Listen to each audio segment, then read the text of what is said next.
Capítulo 14. Al día siguiente, a las 9 de la mañana, entró el criado con una taza de chocolate en una bandeja y abrió las persianas. Dorian dormía plácidamente sobre el lado derecho, con una mano bajo la mejilla. Parecía un niño cansado de jugar o de estudiar. El criado tuvo que tocarle 2 veces en el hombro antes de que despertara, y en cuanto abrió los ojos, una tenue sonrisa cruzó por sus labios como si hubiera estado perdido en un delicioso ensueño. Y sin embargo, no había soñado. Ninguna imagen dolorosa o alegre le había turbado durante la noche. Pero la juventud sonríe sin motivo. Este es uno de sus mayores encantos. Volvióse de medio lado y apoyándose en el codo empezó a sorber el chocolate. El tierno sol novembrino bañaba la estancia. Brillaba el cielo y en el aire había una tibieza agradable. Casi parecía una mañana de mayo. Paulatinamente, los sucesos de la noche anterior se deslizaron en su espíritu con silenciosos pies, teñidos de sangre, reconstituyéndose en él con espantosa claridad. Se estremeció al recordar todo lo que había sufrido, y por un momento se vio dominado por aquel extraño sentimiento de odio contra Basil Hallward que le había impulsado a matarlo cuando estaba sentado ante el cuadro. Dorian sintió un escalofrío por todo el cuerpo. Arriba continuaría sentado el cadáver, ahora bajo los rayos del sol. ¡Qué horrible era todo aquello! Estas cosas horrendas estaban bien en la oscuridad, no a la luz del día. Comprendió que si continuaba dándole vueltas a lo hecho, acabaría enfermo o volviéndose loco. Había pecados cuya fascinación estaban más en recordarlos que en cometerlos, extraños triunfos que satisfacen el orgullo más que las pasiones y proporcionan a la inteligencia un intenso sentimiento de placer, mayor que el que dan o pueden dar nunca a los sentidos. Pero este no era uno de esos. Era algo que inmediatamente debía ser alejado del alma, ser narcotizado con adormideras, estrangulado para que no le estrangulara a uno. Cuando oyó la media, se pasó la mano por la frente y levantándose luego a la carrera se vistió más cuidadosamente aún que de costumbre, prestando gran atención a la elección de la corbata y del alfiler y cambiando de sortijas más de una vez. También empleó largo rato en desayunar, probando diversos platos, hablando con su ayuda de cámara de la nueva librea que pensaba mandar hacer para sus criados de Selby y abriendo la correspondencia. Algunas de las cartas le hicieron sonreír. 3 de ellas le molestaron bastante. Otra leyó varias veces hasta que, al fin, la rompió en pedazos con un leve aire de fastidio en el rostro. ¡Qué cosa más terrible es la memoria de la mujer! Como Lord Henry había dicho una vez. Después que hubo apurado su taza de café y secado los labios lentamente con una servilleta, le hizo señas al criado de que esperara. Sentóse a la mesa y escribió 2 cartas. Una de ellas se la guardó en el bolsillo y la otra la entregó al criado. Francisco, lleva esto a la calle de Hertford, número 52, y si Mr. Campbell está fuera de la ciudad, que te den sus señas. Apenas se quedó solo, encendió un cigarrillo y empezó a dibujar en una hoja de papel. Flores primero, motivos arquitectónicos después, y por último, rostros humanos. De pronto advirtió que todas las caras que había trazado parecían guardar un asombroso parecido con Basil Hallward. Frunció el ceño y poniéndose en pie, se dirigió al librero a tomar al azar un volumen. Estaba decidido a no pensar en lo ocurrido hasta que no fuera absolutamente necesario. Cuando se hubo acomodado en el diván, miró el título del libro. Eran los Emaux et Cames de Gautier, un ejemplar de la edición Charpentier en papel japón, con los grabados al aguafuerte de Jacquemart. Estaba encuadernado en piel verde limón, diseñado con un enrejado de oro y unas granadas punteadas. Se lo había regalado Adrián Singleton. Al hojearlo, sus ojos se fijaron en la poesía de Lacenaire sobre la mano. La gélida mano amarilla. Du supplice encore malade. Con un vello rojizo y sus dedos de fauno. Miróse entonces sus dedos blancos y afilados y se estremeció ligeramente a pesar suyo. Continuó pasando las hojas hasta que llegó a las deliciosas estancias sobre Venecia. Sur un gamme chromatique, les seins de perles ruisselantes. La Venus de l'Adriatique, sur les lieux son corps rose et blanc. Les dons sur la sur de onze, suivant la face au pour confort, s'enflamment comme des gorges rondes, que soulèvent un soupir d'amour. L'esquif aborde et me dépose, jetant son amarre au pilier devant un facade rose sur le marbre d'un escalier. ¿Qué quiere decir? En una gama cromática, goteando perlas al el seno, la Venus del Adriático sale del agua con su cuerpo blanco y rosado, las cúpulas sobre el azul de las olas, siguiendo la frase de contorno puro, se hinchan como senos redondos que un suspiro de amor levanta. El esquife aborda y me deposita, arrojando al pilar sus amarras, ante una fachada rosa, sobre el mármol de una escalinata. Esmaltes y camafeos, de Théophile Gautier. Qué exquisitas eran. Al leerlas parecía descenderse, flotando por los verdes canales de la ciudad de Rosa y nácar, sentado en una góndola negra con proa de plata y cortinas que se arrastran sobre el agua. Simplemente los versos le parecían esos surcos azul turquesa que se van dejando tras uno al avanzar hacia el lido. Los súbitos destellos de color le recordaban el fulgor irisado y opalino de los pájaros que revolotean alrededor del campanil, de color apanalado, o vuelan majestuosamente con gracia astuta bajo las umbrías y polvorientas arcadas. Recostado en el diván y entornando los ojos, volvía a decir para sí: ante una fachada rosa sobre el mármol de una escalinata. En estos dos versos estaba toda Venecia.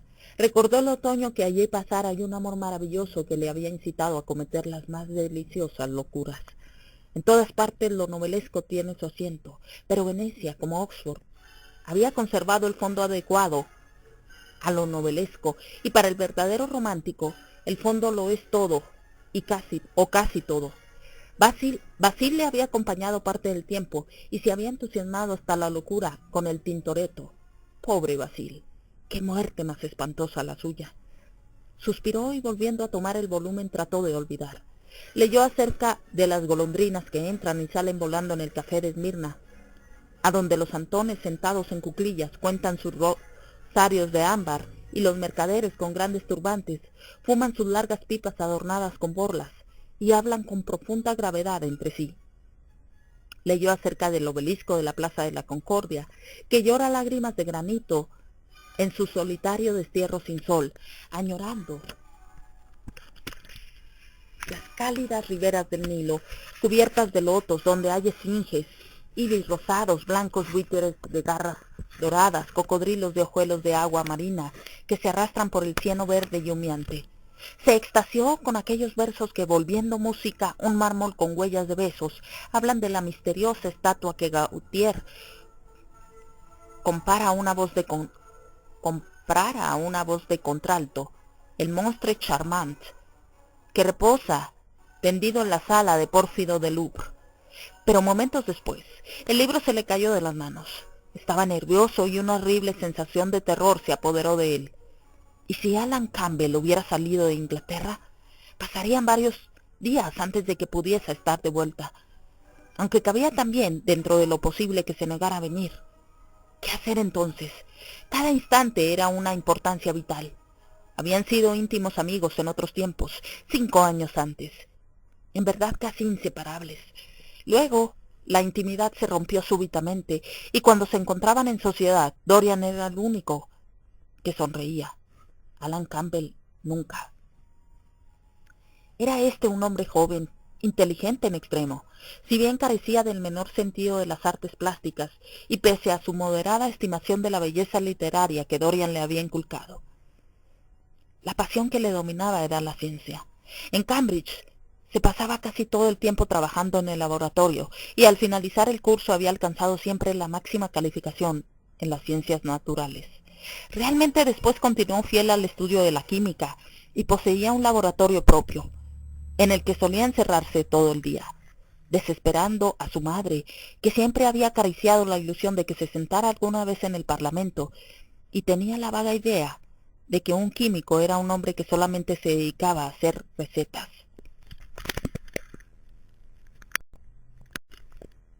Sin embargo, era un músico excelente y tocaba el piano y el violín mejor que la mayor parte de los aficionados. En realidad, la música había sido lo que había acercado a él y a Dorian, la música y esa indefinible atracción que Dorian era capaz de ejercer, al parecer siempre que se le proponía, y que en verdad la ejercía muchas veces sin darse cuenta de ello. Se habían conocido en casa de Lady Berkshire, una joven que tocaba en ella Rubinstein, y después de esto se les veía en la ópera juntos, así como en cualquier sitio donde hubiera buena música. Esa intimidad duró 1 año y medio. Campbell estaba siempre ya en Selby, ya en la plaza de Grosvenor. Para él, como para tantos otros, Dorian Gray era el prototipo de todo lo que había de maravilloso y fascinador en la vida. Nunca supo nadie si habían reñido o no, pero de pronto la gente empezó a observar que apenas cruzaban la palabra cuando se encontraban, y que Campbell abandonaba una reunión cuando Dorian aparecía en ella. Por otra parte, había cambiado. A veces se apoderaba de él una extraña melancolía, y no sentía afición por la música, y nunca aceptó tocar en público, dando como excusa, cuando se lo pedían, que estaba tan absorbido por la ciencia que no le quedaba tiempo para practicar, lo cual era realmente cierto.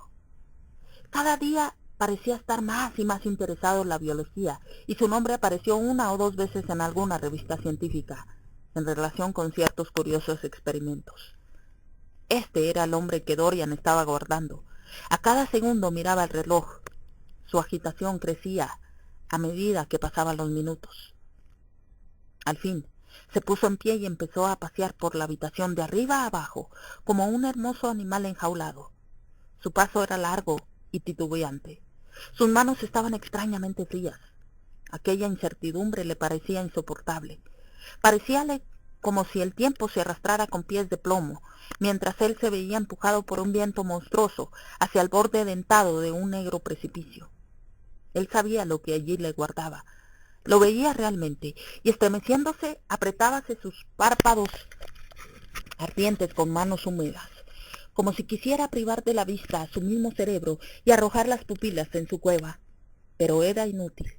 El cerebro tenía su propio alimento en que cebarse, y la imaginación, que el terror había vuelto grotesca, se retorcía y se enroscaba, de dolor como un ser vivo. Bailaba como un asqueroso títere sobre un tablado y hacía mocas repugnantes. Luego se detuvo súbitamente el tiempo. Sí, aquella cosa ciega, jadeante, dejó de arrastrarse, y horribles pensamientos, ya muerto el tiempo, corrieron con pies ligeros a su mente y penosamente fueron sacando de su tumba un espantoso futuro que mostraron a él. Clavó sus ojos en él y el mismo horror le dejó petrificado. Al fin se abrió la puerta y entró su criado. Dorian volvió hacia él sus ojos vidriosos. «Mr. Campbell, señor», dijo el sirviente. Un suspiro de alivio brotó de sus labios resecos y el color retornó a sus mejillas. «Dile, Francis, que entre enseguida». Se dio cuenta Dorian que volvía a ser el mismo. El acceso de cobardía había desaparecido. El criado hizo una inclinación de cabeza y se retiró. Pocos instantes después entraba Alan Campbell, muy serio y un tanto pálido, con la palidez aún más acentuada por un negrísimo cabello y sus cejas oscuras. «Alan, has sido muy amable. Gracias por haber venido. Me había propuesto no pisar más tu casa, pero como me decías en tu carta que era una cuestión de vida o muerte». Hablaba lentamente, midiendo las palabras, y con voz dura y glacial. Había un dejo de desprecio en la mirada firme y penetrante que clavaba en Dorian. Sus manos continuaban metidas en los bolsillos de su abrigo de astracán, como si no hubiera advertido el ademán cordial con que Dorian le había recibido. «Sí, Es una cuestión de vida o muerte, Alan, y no solo para mí. Siéntate. Campbell tomó asiento junto a la mesa. Dorian se sentó enfrente. Las miradas de ambos se encontraron. En las de Dorian había una piedad infinita. Sabía que era espantoso lo que iba a hacer. Me dio un forzado silencio, después del cual Dorian se inclinó hacia adelante y dijo muy lentamente, pero observando el efecto de cada palabra sobre el rostro del que había enviado a buscar. Alan, ahí arriba, en una habitación cerrada de la casa, en la que no entra nadie más que yo, hay un hombre muerto, sentado junto a una mesa. Hace unas 10 horas que ha muerto. No te muevas, ni mires así.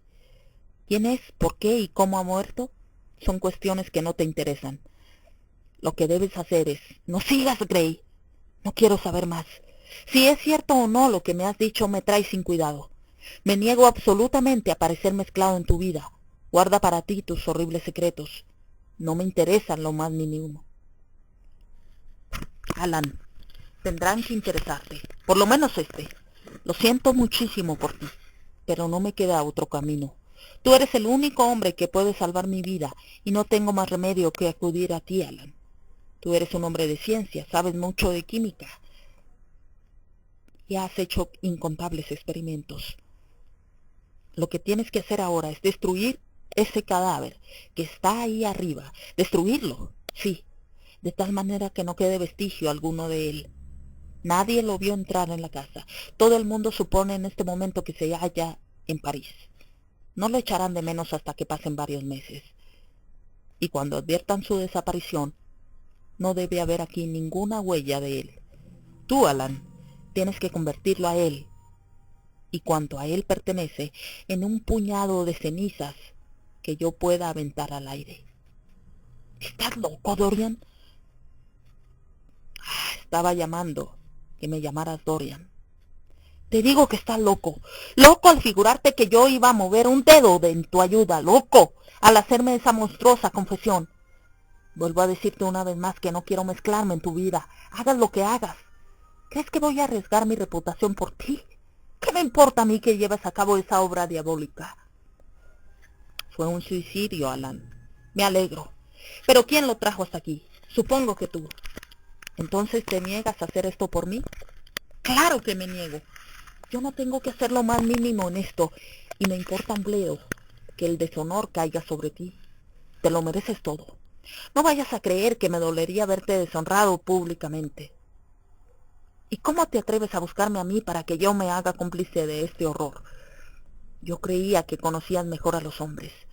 Tu amigo, Lord Henry Wotton, que te ha enseñado tantas cosas, no te enseñó mucha psicología. Nada en el mundo me decidirá a dar un paso en ayuda tuya. No escogiste bien el hombre que necesitabas. Acude a alguno de tus amigos y déjame en paz. Alan, fue un asesinato. Yo lo maté. No sabes cuánto me había hecho sufrir. Sea cual sea mi vida, él ha tenido que ver más con la formación o la corrupción de ella que el pobre Harry. Tal vez no fuera esa su intención, pero el resultado es el mismo. ¡Un asesinato! ¡Santo Dios! ¿Pero es posible, Dorian, que hayas llegado a eso? No, yo no diré nada de esto. Eso no es asunto mío. Además, aunque yo no intervenga, puedes estar seguro de que te detendrán. Nadie comete un crimen sin hacer alguna estupidez, pero yo no tengo nada que hacer en esto. Sí, tendrás algo que hacer. Espera un momento, escúchame solo, Alan. No te pido más que lleves a cabo un experimento científico. Tú vas a los hospitales y a los depósitos de cadáveres, y los horrores que allí hacen no te afectan nada. Si encontraras a este hombre en una horrible sala de disección, o en un fétido laboratorio sobre una mesa de zinc, con rojas goteras para que la sangre escurriera, le mirarías simplemente como un magnífico objeto de experiencia. No se te erizaría ni un solo cabello, ni pensarías que ibas a hacer nada malo. Por el contrario, es probable que creyeras que estabas haciendo algo en bien de la humanidad, o acrecentando la suma de conocimientos del mundo, o satisfaciendo una curiosidad intelectual, o algo parecido. Lo que yo quiero que hagas ahora es lo que has hecho antes con tanta frecuencia. Verdaderamente destruir un cuerpo debe ser mucho menos horrible que los experimentos que acostumbras a hacer. Y ten presente que es la única pieza de convicción que hay contra mí. Si lo descubren, estoy perdido, y es seguro que llegarán a descubrirlo si tú no me ayudas. No tengo el menor deseo de ayudarte. Me es absolutamente indiferente todo esto. Nada tengo que ver con ello. Te lo suplico, Alan. Piensa en qué situación estoy. Casi había estado a punto de desmayarme de terror cuando tú llegaste. Ya sabrás algún día lo que es eso. No, no pienses en ello. Mira este asunto desde un punto de vista puramente científico. ¿Acaso preguntas de dónde provienen los cadáveres que empleas en tus experimentos? No preguntes tampoco ahora. Ya te he dicho bastante, pero te suplico que lo hagas. Hemos sido muy amigos en otros tiempos, Alan. No hables de esos tiempos. Ya han muerto. A veces los muertos demoran su partida. El que está arriba no quiere irse. Sigue sentado a la mesa, con la cabeza inclinada y los brazos caídos. Alan, Alan, si no vienes en mi ayuda estoy perdido. Me ahorcarán, Alan. ¿No me comprendes? Me ahorcarán por lo que he hecho. No es conveniente prolongar esta escena. Me niego por completo a hacer nada en este asunto. Es una locura que me pidas intervenir. ¿Te niegas? Sí. Te lo suplico, Alan. Es inútil. La misma sombra de piedad pasó por los ojos de Dorian. Entonces alargó el brazo, cogió una hoja de papel y escribió en ella unas palabras. Leyó 2 veces lo escrito, dobló la hoja con todo cuidado y lo empujó a través de la mesa hacia Campbell. Hecho esto, se puso en pie y se dirigió a la ventana. Campbell le miró sorprendido. Luego tomó el papel y lo abrió. Cuando lo leyó, se puso lívido y se desplomó en la silla. Una horrible sensación de malestar le dominó. Sentía como si su corazón latiese mortalmente en el vacío. Al cabo de 2 o 3 minutos de un terrible silencio, volvióse Dorian y colocándose detrás de él, le puso una mano en el hombro. Lo siento mucho, Alan, pero no me has dejado otra alternativa. Yo había escrito una carta. Aquí está. Mira la dirección. Si no me ayudas, la enviaré. Ya sabes cuál será el resultado. Pero tú vas a ayudarme. No es posible que te niegues ahora. Yo no quería llegar a esto. Hazme la justicia de reconocerlo. Has estado duro conmigo. Me has humillado y ofendido. Me has tratado como nadie se había atrevido a tratarme. Al menos nadie que viva. Lo he soportado todo. Ahora me toca a mí dictar condiciones. Campbell escondióse el rostro entre las manos y un estremecimiento sacudió todo su cuerpo. Sí, a mí me toca dictar condiciones, Alan. Tú ya sabes cuáles son. La cosa es muy sencilla. Vamos, no te excites así. Tienes que hacerlo. Mira esto cara a cara y hazlo. Un gemido brotó de los labios de Campbell. Después sintió un escalofrío. El tic-tac del reloj sobre la chimenea le parecía dividir el tiempo en átomos separados de agonía, cada uno de ellos demasiado terribles de soportar. Sentía como si un anillo de hierro le fuese apretando lentamente la frente, como si el oprobio que le amenazaba ya hubiera caído sobre él. La mano que se había posado sobre su hombro pesaba como una mano de plomo. Era insoportable. Parecía aplastarle. Vamos, Alan. Tienes que decidirte enseguida. No puedo, dijo maquinalmente, como si las palabras pudieran cambiar las cosas. Tienes que decidirte. No cabe opción. No demores la decisión. Campbell vaciló un momento. ¿Hay fuego en la habitación de arriba? Sí, un mechero de gas. Tendré que ir a casa para traer algunas cosas del laboratorio. No, Alan. Tú no sales de esta casa. Escribe en una hoja de papel lo que necesitas y mi criado tomará un coche y te traerá todo. Campbell garrapateó unas líneas, las secó con papel secante y escribió en un sobre las señas de su ayudante. Dorian tomó la nota y la leyó cuidadosamente. Luego tiró de la campanilla y la entregó a su ayuda de cámara, con la orden de que volviera con todo aquello lo más pronto posible. Al cerrarse la puerta, Campbell se levantó nerviosamente y se dirigió a la chimenea. Estaba tiritando como si tuviera un acceso de fiebre. Pasaron cerca de 20 minutos sin que hablara ninguno de los dos. Una mosca zumbaba ruidosamente en la habitación y se oía el tic-tac del reloj, como si fuera el golpear de un martillo. Cuando la campana dio la 1, volvióse Campbell y al mirar a Dorian Gray, vio que sus ojos estaban arrasados en lágrimas. Algo había en la pureza y finura de aquel rostro entristecido que pareció enfurecerle. «Eres un infame, un ser absolutamente infame. ¡Calla, Alan! Me has salvado la vida», dijo Dorian. «¿Tu vida? ¡Cielos! ¿Qué vida? Has ido de corrupción en corrupción hasta que has terminado en el crimen. Al hacer lo que voy a hacer, lo que me obligas a hacer, no es en tu vida en lo que estoy pensando». «Ay, Alan», murmuró Dorian suspirando, «quisiera que tuvieses por mí la 100ª parte de lástima que tengo por ti». Y dicho esto, le volvió la espalda y permaneció delante de la ventana contemplando el jardín. Campbell no contestó nada. 10 minutos habían transcurrido cuando llamaron a la puerta, y entró el criado, con un cajón de caoba lleno de productos químicos, un largo rollo de hilo de acero y platino, y 2 grapas de hierro de una forma bastante extraña. «¿Dejo aquí estas cosas, señor?», preguntó a Campbell. «Sí», dijo Dorian. «Y creo, Francis, que tengo otro encargo para ti. ¿Cómo se llama ese hombre de Richmond que surte a Selby de orquídeas?» «Harden, señor».